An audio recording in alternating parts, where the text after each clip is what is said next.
Good morning, everyone. Welcome to Unity Radiant Light. It's Sunday, October 29th.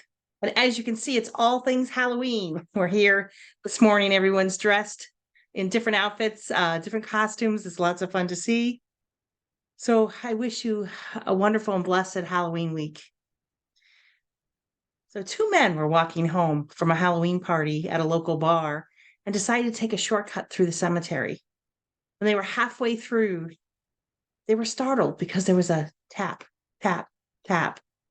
They turned to see where it was coming from and saw that there was a misty area in the cemetery over in the corner. They couldn't see beyond it to see what was causing the noise.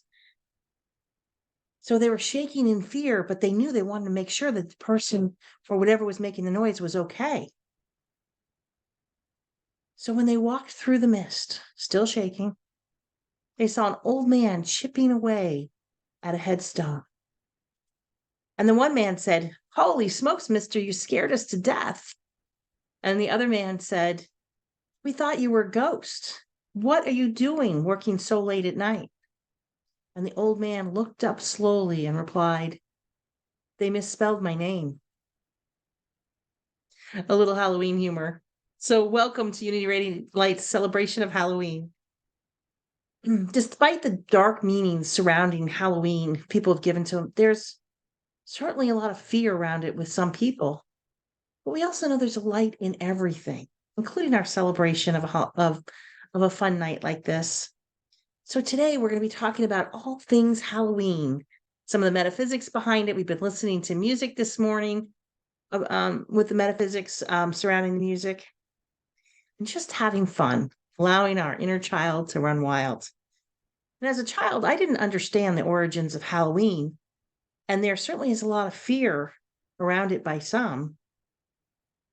But I celebrated it. We got dressed up and made costumes, usually made them back then, went to parties, and as soon as darkness fell, we ran around the neighborhood to each door saying trick or treat and received all sorts of candy. We bartered with each other and we had a really good time. This year I've celebrated it again.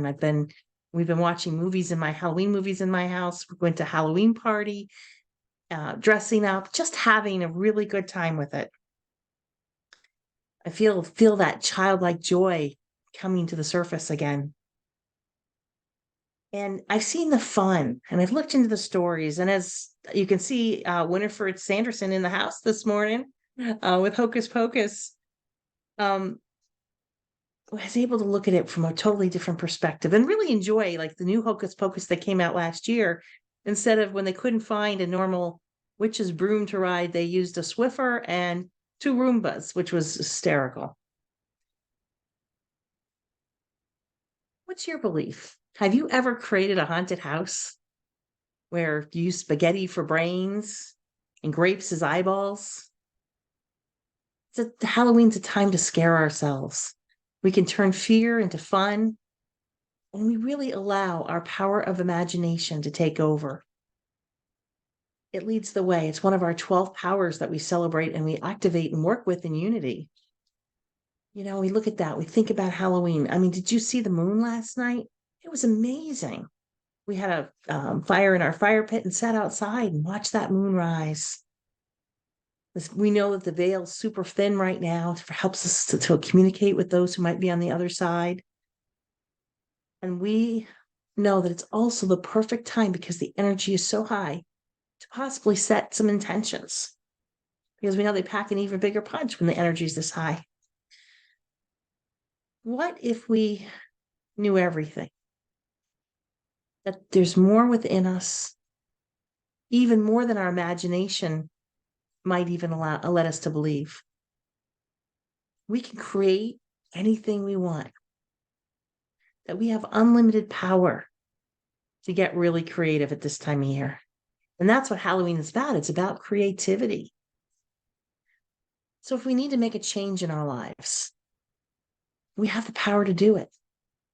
We look around the world and with all appearances, it looks like it's on fire right now, doesn't it? Can we change ourselves? Can we change the world? Yes, I believe we can. Of course we can. But we have to take the first step. We have to walk forward. What is it about Israel? What's happening there? What is it about? Can we help to create change? Yes, we can. We can hold for peace. We can pray. We can send things to people. We know there's a lot of different wars going on in this world right now, and we can be helpful. Anything can happen when we come from a place of love. So the four messages that we have this morning are really simple. The first is, if we cover up, when we have a problem, if we cover it up, we push down, if we're allowed, if we start pushing things below the surface, we have to understand that it's going to come back again. Those toxic things don't stay away forever. If it no longer serves us and we just push it down and we don't release it from our lives, we're going to see it again and again. So we have to take those things that make us uncomfortable, things that are angry, fearful. We need to deal with it. And it's okay when it's uncomfortable, because that's the time that allows us to stretch. The second lesson is, we know that 90% of our mind is in the unconscious, the subconscious. And we know that only 10% is in our conscious. So based on our experiences, especially the things that we might have experienced when we were younger, we may have a belief system, we have feelings, especially about ourselves, our feelings, emotions, and thinking. We have to bring them into the awareness, into the conscious, so that we can begin to create change. We can make change even with things that are in the unconscious, because we shine the light of truth on it. So what happens when we begin to change our thoughts, our feelings, our emotions, and our beliefs about ourselves or about other things that are happening on the planet? Our lives change and our world changes. The third lesson is that there's a light within everyone. No matter how dark that you may think that somebody is living in, the darkness, how dark they seem, there is that light. That's the second unity principle, that there's a light within everyone. We just have to understand that and hold our faith. Sometimes it has to be from a distance because it might not be safe to be around them, but hold the faith and see the light to allow it to come forth. And the fourth lesson is, we don't have to take enormous steps to start on this path. We can take really small steps. Just take the first step. That's the key. And what if you don't know what that first step is? That brings to mind a story I heard about Michelangelo when he had this huge piece of marble, but he knew within there, he just had to uncover. He said the angels led him to do it, uncover the David. Wasn't that he created the David? He uncovered it and let the truth come to the surface about David. He said he opened himself up to God and prayer, and he cleared away the bonds of the marble and released the David from his prison. What is the masterpiece inside of you that's waiting to be released, that you're waiting to uncover? As we pass through the days of fall, we see the leaves changing, dropping. In New England especially, we're blessed with beautiful colors of fall. We enjoy the days outside, as we know it's going to be cold. And yesterday was May degrees. And we got out there and we enjoyed it because we know the cold is coming. We're enjoying festivals right now. We're enjoying Halloween. We build fires inside our homes and we begin to relax into the winter. Sometimes fog comes up because there's a big difference between the air temperature and what the ground temperature might be. So we find that fog is there. And it always reminds me of my consciousness. As the fog clears, so do the thoughts and the feelings in our consciousness. We can go through the same process. This year, we've seen death and we've seen war, climate change, political dysfunction, untruth spreading, mass shootings, far too often. In our country, we celebrated that the opioid By deaths dropped to 107,000 people from 119,000 last year. That's still 107,000 souls too many. My heart goes out to Maine this week, who have a long road to recovery after the mass shootings. The world seems to be full of anger, fear, and apprehension. And we feel overwhelmed a large part of the time. I think back I live in Connecticut, and as we come up on the 11th anniversary of Sandy Hook, I look to see that a lot of the laws around the country haven't changed. All the souls lost in mass shootings and the violence. I think there's got to be a better way to do this. I know in Connecticut, people say, oh, you have the toughest gun laws in the nation since Sandy Hook. But we also have 42% less shootings of people, too. We don't have to continue fighting about this. We can look to the evidence. We can put our hearts to solve this.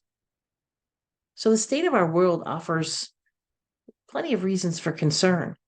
The weariness of knowing that the challenges have always existed. When is this ever going to end?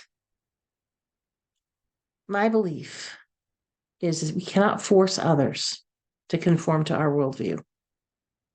And those who think that coercion is going to lead to the solving of these problems in peace are seriously wrong. These roads of conflict have been traveled since time began, leading to strife, maybe sometimes to peace, but then back to war. So do we have a way out of this mess? Absolutely. Conditions may change if we do. We could change, but only if we really want to change. Lasting transformation comes through heightened awareness. Us deciding that we can't try to solve the same problem with old beliefs, with our old minds. We can't do it. If we want a better future, we have to take action that will lead to upliftment of consciousness. Each of us has our own ministry, things that we do every day. Even if you're not a minister, you have a ministry. When you go to work and you're a teacher and you teach people, that's your ministry. Or whether you serve people food or whatever it is, or create things, it's your ministry. It's how you touch the world. So let us make a commitment today. Take a first step. Release the negative from our lives, the negative events of the past, and take the step in the now. When we do that, we make a big difference to the collective consciousness on this planet. And to make this difference, we shouldn't dwell on the past. Leave it in the past where it belongs. Leave it in the present and move into the present, into the now. Open to new ways of solving things. So this week, I offer this to you. Take an inventory. What improvements would you like to see in you? Create a list, not write a book. Don't let it be overwhelming. Just decide where you want to make changes. Get to work with it. Or plurk, as we call it here in Unity Radiant Light. Play plus work equals plurk. We know that joy is the secret sauce to transformation, to making these changes.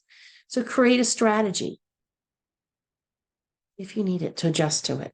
Stick with your new habits until they grow strong and permanent. We're never alone on this path. We have guides, masters, guardians. Jesus, the creative source, God, whatever name you use. And also we have each other. We're here to walk with you, support you, and love you.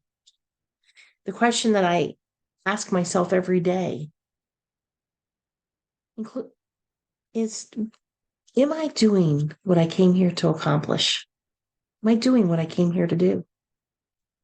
Did I make a difference in the world? Do I make a difference in the world? Do I love well enough, big enough? And each day I take a step in the direction to accomplish this. We may not have the full picture of what this earthly plane is all about.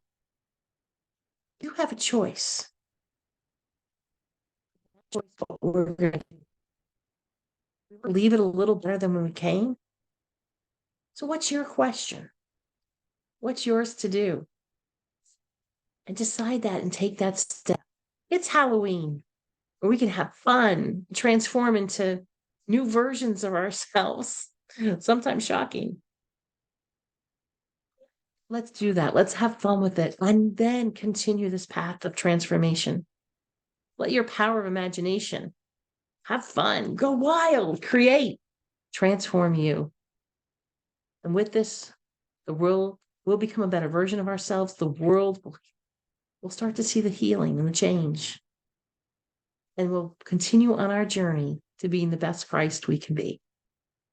So have a wonderful week. Enjoy this time. Take a time out, take a breath, and live the life and be who you came to be. Namaskar.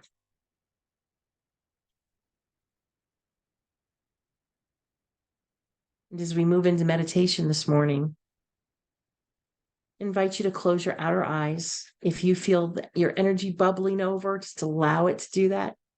It's Halloween. We can let it bubble. So we feel this energy of the power of imagination. We feel outside the air is cooling. The plants are quieting down for the winter. We've planted some things and they're under the ground now, germinating for the spring. Almost like they're in the womb of Mother Nature. We know that the birth in nature happens. We see it through the seasons. We allow that the seeds of what and who we are, the transformation we're making, we allow that to germinate within ourselves. We enter this time of thought, careful the words we speak. We are the master creators in this universe. We create the change that we want to see. But as we open our minds and hearts this morning to hear the inspiration, what is yours to do? Let's just take a moment in the stillness to breathe. Whatever you're feeling is perfect. Wherever you are is fine. We allow this divine inspiration, this power of imagination to expand in us and as us. As we breathe this in, we feel this hope, this excitement, this anticipation for what is to be. And we know that through meditation, that can be ever expanding within us. As we move into this time of silence and we let go of our thoughts, we allow ourselves just to be in the silence.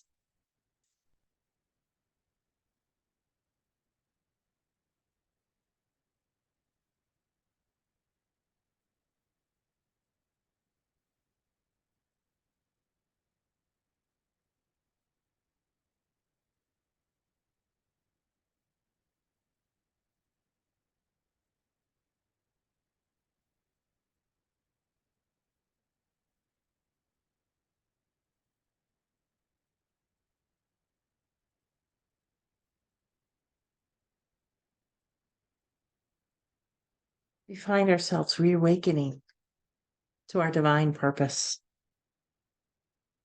We may come back to for meditation now, but let's keep one foot in the quantum fields. Stay in the sacred space. What do we believe that life holds for us? What might have come up for you? We know that things will continue to come up. The truth is going to be revealed. And this is always available to us. God is in and through us at all times. Turn on the switch. Keep it on. Feel this wisdom, truth, these divine teachings. We're fully capable of awakening this within us and interpreting it. Each of us call on and feel this childlike, this inner joy. This is what we celebrate this week with Halloween. You are a precious child of God, precious child of creation. You're here to shine, and together we shine even brighter. We hold on to this space, sacred space, and we let go of anything that makes us feel less than. We hold the energy of God's grace, pure love, and pure light. And we see your heart ever expanding. We see the heart space of all people on this planet expanding. And for this, we are so grateful. We're so grateful to Jesus, our way shower, who brought us through and showed us all of what we can do, what our gifts are, the potential that we have. And for this, we say thank you. And so it is.